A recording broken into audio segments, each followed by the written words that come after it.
Olá, bem-vindo a mais um PitaCast. Hoje, como convidado, o Dr. Paulo Finger, né, que é doutor em Planejamento e Gestão Estratégia de Universidades. Hoje vai ser uma conversa diferente, né, num tema específico, né, que é essa parte da planejamento, gestão e estratégia, e também vocês vão perceber que o nosso convidado tem também uma particularidade, né, vai também fazer uma abordagem psicanalítica desta coisa. Doutor Paulo, seja bem-vindo aqui, né? E eu gostaria que você começasse dando algumas palavras, né, sobre a sua origem, como é que você chegou até hoje. Muito obrigado, eu agradeço por estar aqui, participando desse podcast e ter a oportunidade de repartir algumas coisas, que é uma caminhada que hoje eu avalio como muito positiva, e eu me precisei me reinventar, que durante a minha vida, eu estou com 83 anos, e esses 83 anos, eu tive câncer, tive AVC, tive mais uma porção de coisa e tal, e estou em plena forma e trabalhando. E tive o privilégio de me conhecer o planeta todo. Então, tem uma abordagem da vida, não é que ela funciona, e da instrumentalidade que a gente faz em relação às coisas que a gente realiza. Então, Já pegando um gancho, né, que eu acho que é interessante. Por ter 83 anos, né? Então, por exemplo, eu como médico, toda vez que eu estou diante de um paciente com 83 anos, né, na minha cabeça, o paciente com 83 anos é um sobrevivente. Aí eu começo a relembrar assim, tem não, talvez nem uma Segunda Guerra Mundial, né? Mas as quantidade de pandemias que a gente já teve, ou seja, sobreviveu à cólera, sobreviveu a várias coisas. A gente teve também mais recentemente, né? A Covid, depois, né? Sobreviver à violência da sociedade como um todo, depois sobreviver às doenças cardiovasculares, sobreviver aos cânceres, né? Então, ou seja, o octogenário é um sobrevivente. Então, ou seja, é como se fosse uma subespécie humana que precisa ser estudada. Eu acho que a sua contribuição pode ser fundamental desse aspecto. Aí eu lhe interrompi. não, mas é por aí mesmo. Então, na primeira parte da minha vida, eu fiz teologia e filosofia, certo? Então, eu tenho uma visão bastante filosófica e espiritual, não religiosa, espiritual da vida. Depois Mas a gente aplicou. E nesse mesmo momento, o que é que levou para teologia e filosofia? me levou a uma convivência que eu tive com um missionário norte-americano que tinha na sua vida, era um homem sem mal. Eu acho que é uma coisa assim, ele só vivia para fazer o bem. Na visão dele, ele só vivia para fazer o bem. E isso me impactou de uma maneira muito impressionante. Você teve que idade desse? Eu comecei a conviver com a família dele com 14 anos. Essa é uma coisa interessante, porque eu passei de uma família católica, tradicionalista, italiana, ó, para uma família norte-americana, ó, e, e protestante. Então, isso me levou a uma confrontação de valores e de visões de espiritualidade na vida das pessoas, não é? E me levou, então, a estudar filosofia e teologia. Depois eu decidi, logo no começo, mas que não era, em nome do ministério pastoral, a minha vocação. Aí eu passei para a educação, aí eu fiz curso de letras e fui ser professor. Depois do curso de letras e tal, eu fui fazer mestrado já em gestão de escolas, no Instituto da Unesco, e depois fui fazer o curso de PhD dos Estados Unidos de gestão e planejamento estratégico de universidades. Nesse gancho, letras. Como é que foi a decisão de fazer letras? Foi porque eu gostava muito de línguas, inglês, né, e eu tive uma facilidade sempre muito grande com as letras. Especialmente as latinas, eu falo quase todas. E então a letras, e pela vivência com essa família americana, eu também achei que era uma facilidade para fazer, e fui. Aí eu entrei na literatura, entrei em coisa, eu tenho diversos livros, aprendi aí e tal. Aí fui professor, e depois que eu fui para os Estados Unidos vou fazer o curso de PhD, eu fui o primeiro brasileiro a receber o PhD na minha área, e aí voltei ao Brasil e fui trabalhar numa universidade de São Paulo, aonde eu fui de tudo. Fui de chefe de departamento, diretor de faculdade, depois pró-reitor e tal. Aí, então, eu já tive uma fase como religioso, já tive uma fase como professor, agora estou na universidade. Aí eu vou da universidade particular para a Universidade Federal de Santa Catarina, onde eu sou professor titular. Fiquei lá até me aposentar. E depois, quando me aposentei, passei para completar a formação de psicanálise. E aí comecei a fazer a clínica de psicanálise e práticas aí de medicina chinesa, medicina espiritual e essas coisas energéticas e tudo isso. Né? Esse caminho para a psicanálise, como é que foi onde a decisão, ou foi uma coisa natural que aconteceu? Ou... Foi uma tendência. No curso lá de filosofia e teologia, eu já tinha uma aproximação muito grande com clínica pastoral de famílias. Então, isso me levou a um contato psicológico muito grande e ver as pessoas como as suas personas, né, aquilo que representam, né, as projeções das pessoas, que eu trabalho muito ainda com essa história, porque nós projetamos, que nós permitimos que os outros vejam em nós. E pode assim que permite que os outros vejam em nós. E ninguém se mostre totalmente o que é. E aí depois, então, me reinventei nessa última história, que é onde eu estou agora, e estou muito contente por poder ter transitado por essas coisas todas. E entrando um pouco na primeira fase da minha formação, eu ajudei a fazer universidades por o mundo inteiro, porque essa é uma área nova, era, na ocasião, uma área nova, tinha muito pouca gente. Então eu fui chamado, então, a profissão de coisa, fui consultor para o Banco Mundial, pesquisador Para a gente situar do tempo, e que ano começa? Mas a década de 90 foi a NISPORT, de 90 a 80 foi a NISPORT, que estava na Universidade Federal de Santa Catarina, e aí eu entrei fazendo essas coisas todas. Na América Latina, em todos os países, Canadá para baixo, nos todos os continentes, participando de reuniões, discussões sobre educação universitária e tal. E sempre me incomodou muito a história de planejar currículos para alunos a partir da visão dos professores. A visão, então, nós sabemos o que o aluno precisa. Então, eu tenho que estudar isso, tenho que estudar isso, tenho que estudar isso, tenho que estudar isso, para que ele possa ser um bom profissional.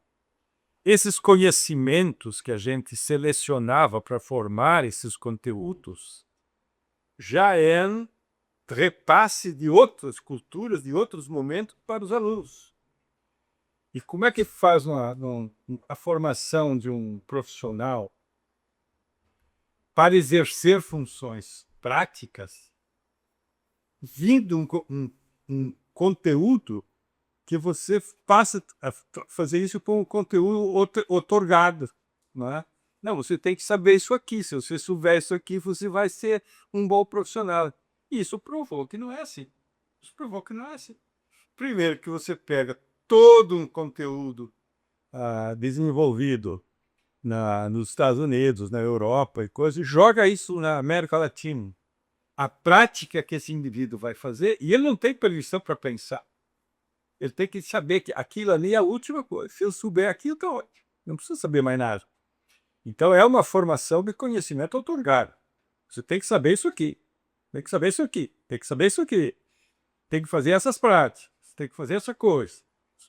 Então isso começou a formatar nessa transição do mundo, de um mundo analógico ou pré-analógico para um mundo informatizado, onde o conhecimento é diversificado e está à disposição. Você hoje tem conhecimento à disposição. E o nosso pessoal, alunos nossos na universidade, que vai desde a pré-graduação até o doutorado, a maior dificuldade é fazer esse pessoal pensar. Eles não querem pensar, ou não têm condições de pensar. Aí, essa é a minha provocação. Faz parte de todo ser humano ter essa capacidade de pensar e ter essa avaliação crítica. Tem. Eu acredito que sim. Eu acredito que sim, mas não desenvolvido. Entende? Mas aí eu vou da provocação. Pensar gasta energia. Claro. Pensar, então todo mundo está disposto a ter esse esforço, que é uma coisa também que eu fico também me questionando. Esse é o problema. Esse é o problema, porque nós viemos condicionando esse pessoal com o conhecimento autocrático. Não, você não precisa pensar. Então, como eu vi, quando você vai para a universidade, você começa a receber assim um grupo de conhecimentos que você saber com aquilo, então vai indo, né? Quando você vai para o mestrado, você tem que começar a ver mais uns autores mais especializados, conteúdos mais sofisticados, e tem que começar. Quando você começa a fazer um projeto seu de dissertação, você tem que começar a botar você no projeto. E quando você vai para o doutorado, e aí é que grande parte dos alunos morrem, eles não conseguem fazer a tese. Bom, tá, esse autor disse isso, esse aqui disse aqui, e você, o que que disse? Aí o pessoal não vai. Nós temos, no mundo ocidental, uma quantidade de alunos que terminam os créditos, mas não terminam a tese, nem a dissertação. Porque aí ele tem que se expor, e ele não se expõe. Ele não tem como se expor. Todo há todo um encaminhamento, um torno, aonde ele não consegue se colocar. Ele sabe colocar o dos outros. Ele pega o que é que Aldemar sabe. Não, o doutor Aldemar disse isso. Então, aqui, se eu fizer isso aqui, é ótimo. É ótimo. Ele disse isso. Tá, mas e você o que que disse? Não, eu não sei. Eu estou fazendo por ele. Né? A minha maior... Então, para planejar currículos centrado no professor e forçar um grupo de alunos a entender o que os outros disseram e fazer essa transferência, ignorando a cultura, ignorando o meio, ignorando as práticas, isso para mim sempre me preocupou. E aí vem um grupo, a partir de um e de outros, da teoria do cliente. Você planejar a partir da necessidade do cliente. O que é que o cliente precisa? E aí deu toda essa camada de marketing e tudo, porque nós sempre produzíamos tudo, desde utensílios e tudo, a partir da visão que nós achávamos que o outro precisava. Tá? E pode ser que não seja isso. Ou seja, o mercado é dirigir sempre. Né? Aí então, você começa a entrar numa área a partir do aluno. Não, mas o que é que o aluno precisa aprender? O que é que ele vai precisar para a sua vida nos próximos anos? Eu falo com meus netos. Tá? Digo, nós temos uma diferença com meus netos de 70 anos. Você imagina, 70 anos, cara, de diferença com meus netos. Digo, olha, é impossível o mundo de vocês ser igual ao meu, ou o meu ser igual a vocês. Vocês falam uma língua que eu não falo. Vocês falam uma língua que eu não falo. Aí, e vocês não pensem que vocês vão entrar agora para a universidade, vão estudar 4, 5 anos, e vocês têm uma expectativa de vida de 100 anos, no mínimo. Não pense que vocês vão fazer a mesma coisa durante 70, 80 anos com o conhecimento que vocês vão pegar em 4, 5 anos. Não pensem. Então, vocês têm que aprender a aprender, porque vocês vão passar por reformatação da vida, de profissão e tudo. E eu pergunto isso para um grupo de jovens da turma deles, quando eu faço.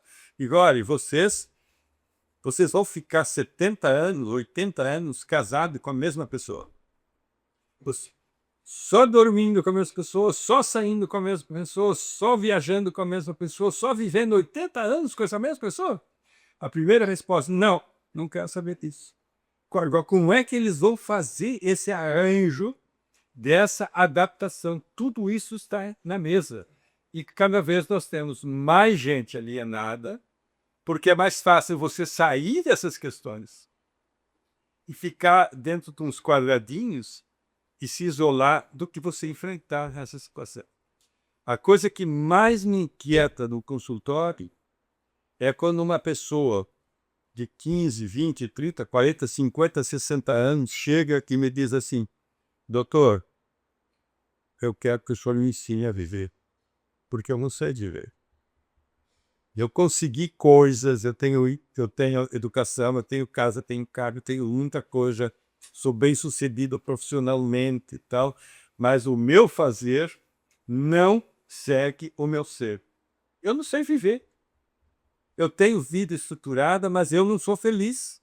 Eu não sei viver. Eu faço coisas, mas eu não sei viver. O senhor me ensina a viver? Como é que você vai ensinar a viver, cara? Se eu soubesse como é que é, eu vou te ensinar. Então, esse praquejo, que eu não sei se a inteligência artificial vai nos levar a isso, porque ela vai pensar por nós, é mais fácil. Agora, eu não sei viver. Essa é a pergunta que mata todo mundo. Por que você está fazendo isso? Ah, não sei, todo mundo faz.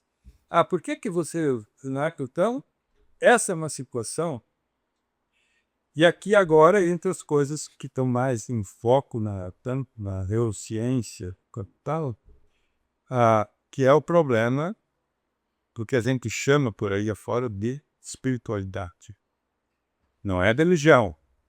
Religião é uma coisa, espiritualidade é outra. Pode estar junto, mas não são sinônimos. Uma personalidade estruturada, bem estruturada, não pode prescindir de alguma forma de espiritualidade. Não tem como. Tem como. Dizem os teóricos russos que o maior erro do socialismo russo, marxismo, foi ignorar a religião como fator estruturante no socialismo. Então, e você vê que nós só temos uma visão ocidental da vida. E essa visão ocidental é prática. É uma coisa de fazer coisa, de ter coisa, de fazer isso. Mas o mundo não é só isso. O mundo também tem outro lado. Então, quando você vai... quando entrei no mundo asiático, chinês, japonês, coreano, né, eu descobri um outro mundo. Só para vocês terem uma ideia, eu tinha aqui feito com uma bateria de exames laboratoriais e um check-up médico e tal, que eu faço todo começo de ano e tal. E eu não tinha nada. E o PSA tinha uma medida de 2,4. Aí eu fui para a China, numa das minhas viagens à China, com o governo. Aí eu fui para a China. E essas coisas que eu sempre tenho na minha vida, quando terminou lá, a gente se dispersou, uns foram para o Japão e eu fiquei lá. Aí me perguntaram o que eu queria, que eu quero ir numa clínica chinesa. Aí eu fui para uma clínica chinesa, me levaram para fora da cidade, era uma chácara, tal. Me botaram lá, tinha um médico mongol de 2,5 metros por 3. Aí ele entrou, tinha 2 enfermeiras, uma era tradutora e outra e tal, e me pediu para me botar a mão e a língua. Né? Botar a mão e a língua. Aí quando eu botei a mão e a língua, ele me olhou assim e me disse: quando é que você vai para o seu país? E depois de amanhã. Chegando lá, o senhor vá do seu neurologista, do seu urologista. Aí eu saí de lá pensando assim, que esse mongol estava viajando. Nunca tive nada, tinha 2,4, 2,6 do PSA. Cheguei aqui, fui ao neurologista. Câncer. Acho que próximo. Como é que um cara, olhando para minha mão e para minha língua, me dá um diagnóstico desses que aqui nunca me deram? Aí é que eu entrei com a medicina chinesa. Eu fui à China algumas vezes. E eu fui ao hospital chinês, aonde estava operando uma pessoa com câncer no pulmão. Tumor no pulmão. No monitor estava o pulmão, mancha no pulmão. Estava o médico ali monitorando e 3 assistentes que faziam um som assim. Tchac, tchac, tchac. À medida que eles iam fazendo esse som, o tumor ia até que o tumor sumiu. E nós estamos, eu e diversos alunos de medicina chinesa, estamos olhando para aquilo. Você não explica isso. Então, a capacidade de você explicar tudo através dessa estrutura que nós criamos, fantástica aqui no Ocidente, não é só esse caminho. A medicina de Edimburgo, a medicina inglesa de Edimburgo, onde nasceu, não é? Essa é que nós achamos que sabe tudo, tudo medicamentoso. Tudo medicamentoso. E eu descobri através da meditação de conviver e entrar na estrutura espiritual do inconsciente coletivo, da espiritualidade, que existe uma maneira de você conviver com o seu corpo, com a sua vida, que você consegue melhorar seu estado físico através de um estado psíquico equilibrado. E a medicina chinesa diz que todas as doenças se manifestam primeiro no fígado. Primeiro fígado. Esse fígado, quando ele recebe um impacto, ele transmite e acha no corpo uma maneira de manifestar. Então, não tenha dúvida. Eu tenho umas pessoas em chegada que eu vi com muita tranquilidade. Porque o problema não é a medicina. Você está correndo aí. Às vezes o pessoal corre médico de ponta a ponta. Pega o alfabeto inteiro, né? E aí vai. Não acho, claro que não vai. Porque não está ali o problema é outro. Agora as pessoas estão vivendo no piloto automático. Tá aí outra coisa. Aí tá. Eu acho que hoje, se a gente pudesse ter uma vida mais simples, seria melhor. Porque a gente corre atrás. E os responsáveis por montar estrutura para as novas gerações têm que se conscientizar que há necessidade de uma nova estratégia de transmissão de conhecimento otorgado para um conhecimento mais original, um conhecimento mais próprio. Aonde você consegue trabalhar alguma coisa. Eu vou te dizer uma coisa agora, que uma coisa eu falo muito, mas vou te dizer. Por exemplo, eu tenho certeza absoluta, junto com um monte de outra gente, que existe realmente dois universos perfeitamente iguais, um material objetivo, como nós temos, e outro que não é material. Ele é de outra natureza. Como é que é? Não sei bem, mas é essa outra natureza. E quando nós dormimos, que nós desligamos a maior parte do nosso sistema aqui, a gente passa para o outro lado. Esse é o sonho. O acesso. Aí você acessa o sonho. E eu aprendi, como outros tantos, eu aprendi a dominar essa coisa. Então, toda noite, quando eu durmo, e é por isso que eu gosto de dormir, porque eu vivo uma vida do outro lado. Então, somos dois. Por isso que dá pé. A gente dormir e o sonho é maravilhoso. Eu vivo toda noite a outra vida. Então, quando eu vou dormir, eu ando amigo. Agora, estou querendo ir para o outro lado. Estou voltar para casa. Entende? E viver o sonho, você conseguir imaginar a mensagem que ele traz, você vive coisas extraordinárias, cara. Entende? Não, isso tudo é bobagem, isso tudo é bobagem. Eu quero aprender a viver. Vai aprender a viver, vá buscar uma coisa que te diga que a vida não é ir no shopping, não é comer, beber, né? Não, ter carro, ter praia, ter tudo. Isso tudo faz parte. Agora, doutor, me ensine a viver. Ensinar a viver é você pensar em você. Isso aí está espalhado pelo universo inteiro, a vida inteira, as pessoas. Nós vamos nos acabar como raça humana daqui um pouco. Ou por alguma catástrofe aí que diminua essa raça humana. Ou por essa guerra que estão fazendo aí, tudo que é lado vão fazer. E nós vamos nos arrebentar. Então, essa situação que a gente está planejando, nós que somos professores, nós estamos otorgando conhecimento. Nós estamos chegando a dizer para essa turma de alunos que está aí, olha, vocês aprendam isso aqui, ó. Aprendam isso aqui, porque se vocês souberem fazer isso, nunca mais vocês precisam mudar. Isso não é verdade. Isso não é verdade. Tá? aquele conhecimento, aquela teoria é válida para aquele momento. No momento seguinte pode ser que não, né? Então a gente está vendo aí que todas essas descobertas, coisas estão sendo destruídas, da arte destruídas. E você fez um presente, esse gesto que eu estou fazendo aqui, ó, nesse gesto, esse gesto para cá, esse aqui já é passado. Entende? Já é passado. Nós estamos aqui nesse podcast aqui, eu saio daqui, isso é passado. Tá?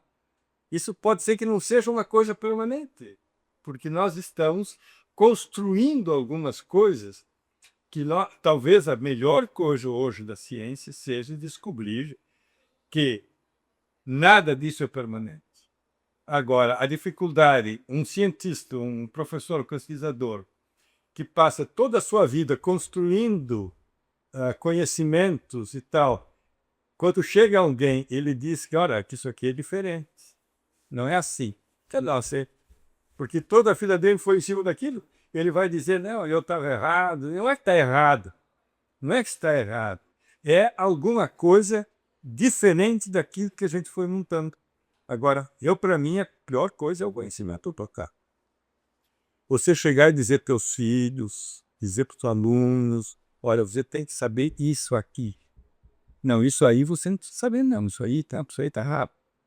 Você tem que saber ler isso aqui, você tem que saber disso aqui. Fora disso aqui, não tem verdade. Não, mas eu quero... Não, para aí, eu sou seu pai, eu sou sua mãe, você tem que seguir isso aqui. Esse é o mais difícil. Esse é o mais difícil. Então, se eu expor esse aluno, né, no cenário real, deixar que ele descubra o que ele precisa aprender, seria um caminho? E para mim, é o único caminho se nós vamos mudar um pouco a cabeça do pessoal. Agora é difícil. É difícil para você como orientador, o professor. É difícil para ele, porque quando ele se descobre, ele entra em parafuso. Você destrói o mundo dele. Ele está com um mundinho ali, tal, família, tal, tal. O cara saiu do ensino médio, onde só ensino aquilo para ele. Ele chega na universidade, você vai dizer para ele, olha, cara, você tem que construir seu conhecimento. Tem que construir teu comportamento, tem que ser você. Ele é que parafuso. Ele é que parafuso. O interessante relembrando disso, tem exatamente hoje uma aluna, né, que tem um contato com ela todas as aulas, né? Então é interessantíssimo ver como ela começa a sair e mostrar raciocínio clínico. Né? E aí você para assim para pensar, pô, ela é um ser inteligente, né? E aí, amadurecendo assim o raciocínio, aí você pergunta, por que você pensou assim? Ela explica, por que agora isso? Ela explica, e você começa a perceber que ela está entrando no raciocínio clínico, né? Que é o que ela precisa para poder resolver a questão do paciente, né? Em Viena, numa determinada época, começo do século passado e um pouco antes, viveram 3 caras: Freud, Jung e Adler, que moldaram a psicologia, os caráteres, tudo que nós temos hoje. Agora, o Freud, entre outras coisas, ele chegou ao seguinte, que a motivação do ser humano maior é sexualidade. O ser humano faz qualquer coisa para satisfazer a sexualidade. Mesmo que eu estiver consciente. Dizer nada, claro, isso é um instinto que depois vem com Kundalini, uma porção de outras coisas, tá? Bom, é importante isso? Claro que é. Agora, você imagina o seguinte, o sujeito que não tem uma sexualidade racionalizada, ele se torna animal. E ele mata para satisfazer a sexualidade. E os desvios, não, se você não é minha, ou se você não é meu, você não é de ninguém. Mata. A sexualidade e nós estamos vivendo isso. Estamos vivendo muito isso. O Jung falou sobre a motivação do ser humano são as emoções. Não, se isso não é emocionante, se isso aí não é emocionante, não me interessa. O sujeito vive por emoções de nós e vemos atrás de coisa que motiva, né? Que é emoção, emocionante, isso aí não é emocionante, essa coisa toda. Né? E aí depois tem os arquétipos, tem o inconsciente coletivo e tal. E o Adler, que é um cara fenomenal, que diz que não. Que toda a motivação do ser humano é poder. É poder. Ele não é feliz, ele não se realiza se ele não tiver poder. Então ele faz tudo para adquirir poder. Agora, você pega esse mundo político que nós temos, os caras fazem qualquer coisa para ter poder. E tendo o poder, ele nega tudo que ele planejou antes para ser eleito, para ser outra coisa e tal. Não, eu já estou eleito agora, eu vou fazer o que eu quero. Tá? Mas é o poder. E com o poder, ele faz qualquer coisa para manter esse poder. Ele mantém esse poder. E aí nós temos o poder patriarcal, o poder pai, mãe, professor, um aluno que está descobrindo o seu caminho, provavelmente ele queira te contrariar. Provavelmente ele quer te contrariar. Ele não vai aceitar o conhecimento otorgado que você está jogando para ele. E aí é que tem o negócio, pode te ofender. Não. O que é que você sabe, cara? Eu sei muito mais do que você, eu sou doutor e você está aí começando e você quer me desafiar? É difícil as coisas. É difícil isso. Agora, é só por aí que nós vamos construir alguma coisa, se formos construir. Acho que é por aí. Nesse cenário que a gente tem hoje, né? A inteligência artificial generativa vem mudando tudo, né? Ou seja, a gente saiu do mundo analógico, foi para o mundo digital, que disseminou de informação, e hoje a gente tem a inteligência artificial generativa, onde um ponto que você colocou bem, né? O aluno consegue ter uma visão crítica no doutorado, né? E fazer as comparações. Mas se esse aluno ele aprende minimamente os inteligência artificial, ele consegue fazer o seguinte: esse autor, o que é que eles convergem, o que é que eles divergem e quais são as lacunas que estão faltando. Então, ou seja, aí eu começo a perceber um potencial da inteligência generativa quando ela começa a ensinar esse aluno do doutorado como pensar e como encontrar essas informações. Qual é a sua... Como é que você percebe a IA nesse... Veja bem, eu acho que essas coisas todas são instrumentos. São instrumentos. O computador é um instrumento, ele pensa, ele é um instrumento. Você melhora muito sua vida se você souber usar um computador. E inteligência artificial hoje está chegando em um patamar que a gente nunca teve e ela pode pensar por nós. Agora, inteligência artificial autônoma é o Felipe. Quando ela sai do controle, ela começa a gerar coisas que só ela mesma se autoalimenta. Agora, as pessoas, quando souberem usar a inteligência artificial e fazer essas comparações todas e tal, ela tem um instrumento na sua mão que a humanidade nunca teve. E eu acho que isso pode gerar um novo patamar de entendimento do que coisa. Eu vou dar um exemplo. Eu tenho um filho adotivo e ele, agora que está se acertando, ele andou por drogas e tal, conseguiu sair disso tudo, agora que ele está se acertando com 32 anos, e ele está fazendo psicologia. E ele é desse pessoal que já entrou na faculdade com uma outra visão de coisa, porque em computação de coisa ele mancha, ele joga, ele navega bem. E ele está fazendo umas descobertas que ele pega isso, ele usa a inteligência artificial. E a inteligência dá a ele um resumo das análises, o que pensa isso, pensa aquilo. E ele tem que aprender a interpretar isso. E ele está tendo sucesso e desenvolvimento pessoal muito bom, porque ele consegue um auxiliar de alguma coisa que ele passaria horas e horas e horas e horas lendo, comparando, fazendo tudo. A inteligência artificial dá para ele esse negócio. E ele tem que saber interpretar. E aí é que nós temos discutido muito as leituras que ele tem que fazer em cima dessa situação. Agora, eu acho que isso é a coisa. Isso, para mim, é ferramenta. Carro elétrico é ferramenta. Carro voador é ferramenta. Agora, quem é que vai usufruir essa coisa?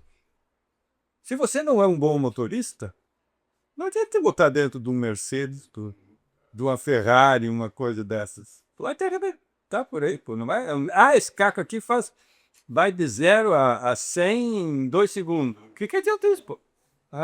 Não, ele faz 300 km de... Você vai... E mete essa estrada aqui para Maragogi, aqui a 200. Como é que você vê o que vai acontecer? Então, não é o carro, não é o instrumento que vai te definir se você não tiver condição de fazer. Vai ter gente que vai deixar de pensar? Claro que vai. Claro que vai. Eu tenho lá uma Alexa, eu pergunto, Alexa, o que é isso aqui? Aí ela me dá tudo. É uma dupla geração, me dá tudo isso. Né? E agora, eu acho que estas coisas, nós estamos de volta àquilo que eu falei. Não existe uma personalidade estruturada, que é o que todos nós buscamos, sem algum tipo de autoconhecimento, reflexão e algum tipo de espiritualidade. Você entender que a sua vida não se esgota em você ter um iPhone e você ter um carro elétrico. E quando a gente se perde nessa jogada toda, você não aprende a ter isso. Se adaptar à mudança, né? Isso, desde que eu nasci, né, essa coisa de se adaptar à mudança. Aí eu li mais recentemente que hoje não é mais se adaptar à mudança, que seria se adaptar à velocidade da mudança. Que é a coisa. E aí, se adaptar à velocidade da mudança ainda é humanamente possível. Só que já teve outra dúvida seguinte: não é tu tem que se adaptar à velocidade da mudança, tem que se adaptar à aceleração da velocidade da mudança. Aí isso aí é desumano. E aí, como a gente vai usar essas ferramentas, né? Então, eu também concordo que a IA é ferramenta, o cara é ferramenta. Mas essa aceleração está tão grande, né? Que a gente começa. Hoje eu uso uma ferramenta, eu não tenho mais certeza se semana que vem eu vou usar essa ferramenta. Como é que a mente humana fica nesse. Eu não sei se tem hoje um negócio que a gente trabalha, que é o SPA. SPA é Síndrome do Pensamento Acelerado. SPA. Síndrome do Pensamento Acelerado. Você é bombardeado por tanta coisa, e se você joga tudo isso dentro da sua mente, ou o processador, que é o seu cérebro, é mais fácil você enlouquecer do que você dominar essa coisa. É tanta informação, que se o seu cérebro e sua mente não estiverem na Fórmula 1, você não acompanha. E a pessoa fica toda. Isso aí tem a ver, então, quando você falou sobre a meditação, de você ter um jejum tecnológico de tempos em tempos.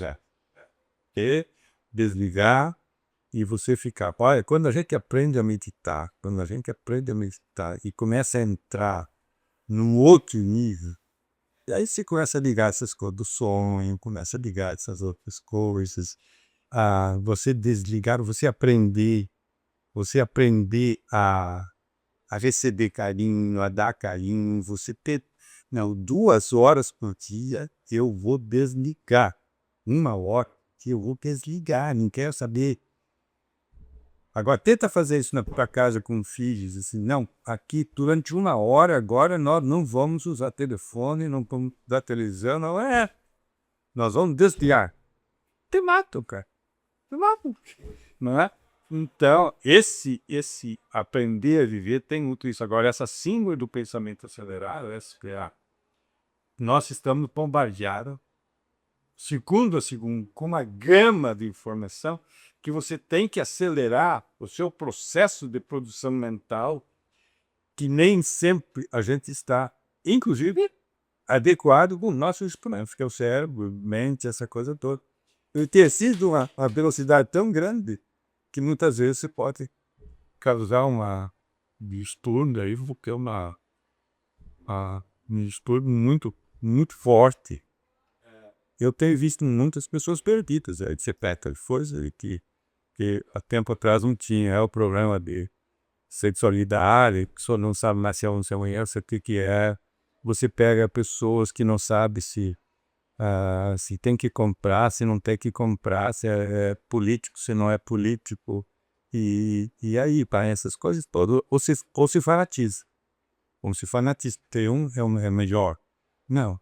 Eu sou de um partido, eu tenho uma ideologia, fora disto aqui, nem conversa comigo. Nem conversa comigo. Porque isso aqui que é o bom. Ou a desgraça é a religião. Você pega essas religiões todas aí que fanatizam, né? Te entregam uma visão da religiosidade extremamente funcional, porque é um grupo de pessoas que Deus vai resolver, Deus vai resolver isso. E aí tem toda essa malandragem desse pessoal aí da religião que fanatiza e te mata. Desse processo de desacelerar, seria uma boa estratégia os trabalhos manuais, por exemplo, em vez de eu comprar um pão, eu vou fazer um pão em rasa. Ou seja, então eu tenho que esperar o tempo da fermentação, o tempo de assar, eu tenho que fazer a sova da massa. Então, esse é uma das estratégias, né? Meditação, entre aspas. Porque você começa, você falou bem, cozinhar é uma terapia fantástica. Você começa a cozinhar, eu cozinho. E é porque eu moro sozinho, então tem que cozinhar. Tá bom. Mas eu descobri coisas assim que você tem que, você vai lendo, então. Eu, eu tô aqui há 7 meses, mas eu adoro de vocês aqui a macaxeira, cara. A macaxeira de vocês aqui é fantástica. Mas eu descobri que tem 200 maneiras de se comer macaxeira, cara. E tem 200 maneiras de se comer macaxeira. Então você fazer uma macaxeira um pouco diferente, você vai lá, como é que vai ficar esse negócio? Tá? E você comer isso. Fazer o pão é fantástico. Você tem ver os ingredientes. Por que você botar um pouco mais de fermento vai estragar a massa? Se você não botar, vai estragar também. Um pouco mais de água. Isso, bota ovo, não bota ovo, é aquela coisa, né? Então, sem dúvida, né? Você pegar algumas coisas dessas e fazer. O pessoal tá receitando isso eles aprenderem a fazer tricô, fazer bordado, fazer essa coisa toda, com trabalhando mais para você desacelerar, você jogar essa coisa, desacelerar a mente. Né? E você, música, ouvir música, né? E então, qualquer coisa que você fizer na desaceleração e que possa te trazer algumas coisas, uma das coisas fantásticas que tem é Tai Chi Chuan. Vocês conhecem Tai Chi Chuan. E tem tutorial na TV, é você fazer movimentos leves. Né? Esse movimento aqui, ó. Esse movimento aqui, ó, é um movimento de Tai Chi Chuan que você não sabe o que isso significa de toda a situação que traz para o teu corpo. E você sentar. E quando você aprende a entrar em alfa, quando você aprende. Eu tenho essa figura, que eu sento e se eu facilitar, eu me vou. Entende? E aí o mundo que está ao redor desaparece. Está ao redor desaparece. E eu sento naquilo e começo a ter acesso a coisas que eu acho interessantes. É o entrar no fluxo. Claro, que é outro. E aí é que eu acho. Há duas realidades. Uma está aqui, que é essa aqui, que nós temos aqui. Tá? Outra é uma outra realidade, totalmente diferente. Que não tem essas leis, não tem essas coisas. Mas quando você entra lá, você consegue entrar num outro universo que quer dar acesso a coisas que você nem imagina. Estamos aqui conversando com o Dr. Paul Finger, né? Então, é uma conversa que aborda diversos temas. E aí eu vou para pontuar, né? Então, por exemplo, lembrando aqui dessas mensagens, a espiritualidade como um ponto central. Vontade. Outro, quando a gente pensa nos alunos hoje, é ter eles terem capacidade de raciocinar, desenvolver um senso crítico, né? E aí, onde entra aqui também foi uma coisa importante para mim, é pensar que o mercado é que define o que ele precisa aprender. Tá? Então, na verdade, o que eu aprendi quando eu me formei há 30 anos atrás não é a mesma coisa que. E o pior é que o currículo é muito parecido, né? Não houve poucas modificações em relação a isso, né? Outro ponto também que a gente discutiu aqui foi essa coisa da síndrome do pensamento acelerado, né? Onde ter estratégias, você descobrir estratégias, ou sozinho ou com apoio de profissional, de alguém, né? Para poder desacelerar, né? Que ponto mais? Eu acho que esse, assim, é como você andar num carro que é potente e de repente você está feliz da vida, você está andando num carro, é fantástico, e você descobre que não tem freio. Então você está pensando a 1000 e de repente você não tem freio. Você enlouquece, cara. Você sai fora, gera doença, gera isso, gera aquele outro e tal. Porque o nosso corpo é uma estrutura que, no processo, ele vem maturando todo, para chegar a um ponto, se você pular essas coisas, se você acelerar demais esses processos, por isso que você enfia a medicação dessa turma toda, não é? E de repente ele acelera um ponto que você não controla. Tá aí os monjaros da vida, essas coisas todas, né? você taca manjara na turma, né, sabe? Destrói as gorduras e tal do corpo, um processo tão acelerado que não dá para ser assim, cara. Não dá para ser assim. E então, eu tenho uma saúde química, eu sei disso, mas não é só. Entendeu? Eu sou diabético. Então, se eu parar de tomar uma medicação e tal, eu sei que dentro nem 2 meses eu posso morrer. Mas não é só a medicação. Não é só a medicação. Eu tenho outras coisas que me estruturam nesses 83, 84 anos, que me dão o valor que eu tenho. O valor que eu tenho, eu tô aí, andando. 84, tem gente aí que andando de bengala, né? E eu tô aqui discutindo contigo. O período todo. Os que não estão andando e não estão pensando. Esse é melhor, esse ali é pior. Esse para mim é o pior. Então, a gente tem essa estrutura interna, que é o. Há um grupo que fala assim que nós temos 2 focos. Um é o físico, o corpo um. Um é o físico, que é isso aqui que cresce, adoece, envelhece, morre.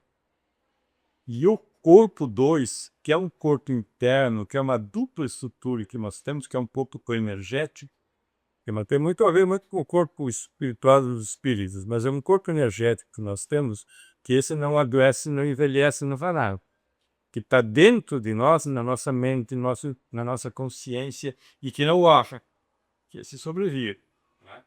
E quando você alimenta o corpo 2 apropriadamente, o corpo 1 responde. Quando você não alimenta, ele aprisiona. Ele aprisiona. E quando você não alimenta o corpo 2 adequadamente, você só cuida do corpo 1.